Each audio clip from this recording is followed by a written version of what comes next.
வணக்கம் மக்களே, இது உங்கள் சிட்டு பிரின்சஸ் சேனல். ஒரு அயன் லேடி பற்றி உங்கள்கிட்ட ஷேர் பண்ணிக்கணும்னு நினைக்கிறாங்க. இவங்க வந்து ஒரு சின்ன கிராமத்தில் பிறந்தவங்க. அங்கேயே கல்யாணம் பண்ணி கொடுத்துட்டாங்க. அதுக்கப்புறம் அங்கேருந்து ஒரு டவுன் ஏரியாவுக்கு அவங்களும் அவங்க ஹஸ்பண்டும் வராங்க.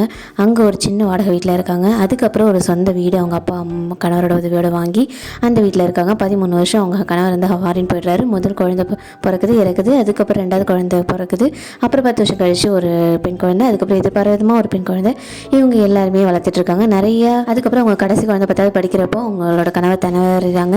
எவ்வளோ சிக்கனமாக இருக்க முடியுமோ, அதாவது சிக்கனம்னா கஞ்சத்தனமாக இல்லை, எவ்வளோ சிக்கனமாகவும் அதே நேரத்துக்கு குழந்தைங்களுக்கு என்னென்ன தேவையோ எல்லாத்தையும் பண்ணி கொடுத்து அந்த குழந்தைங்க எல்லாருமே வளர்க்குறாங்க. அவங்க படித்தது இல்லை, ஆனால் அவங்களுக்கு எந்த எக்ஸ்போஷரும் கிடையாது. ஆனால் எல்லாத்தையுமே கற்றுக்குறாங்க.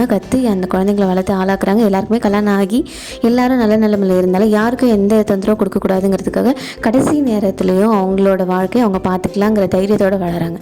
இப்படி எல்லா லைஃப்மே ஒரு ஸ்ட்ராங்கான லேடியாக பார்த்துருப்போம். Happy women's day to all.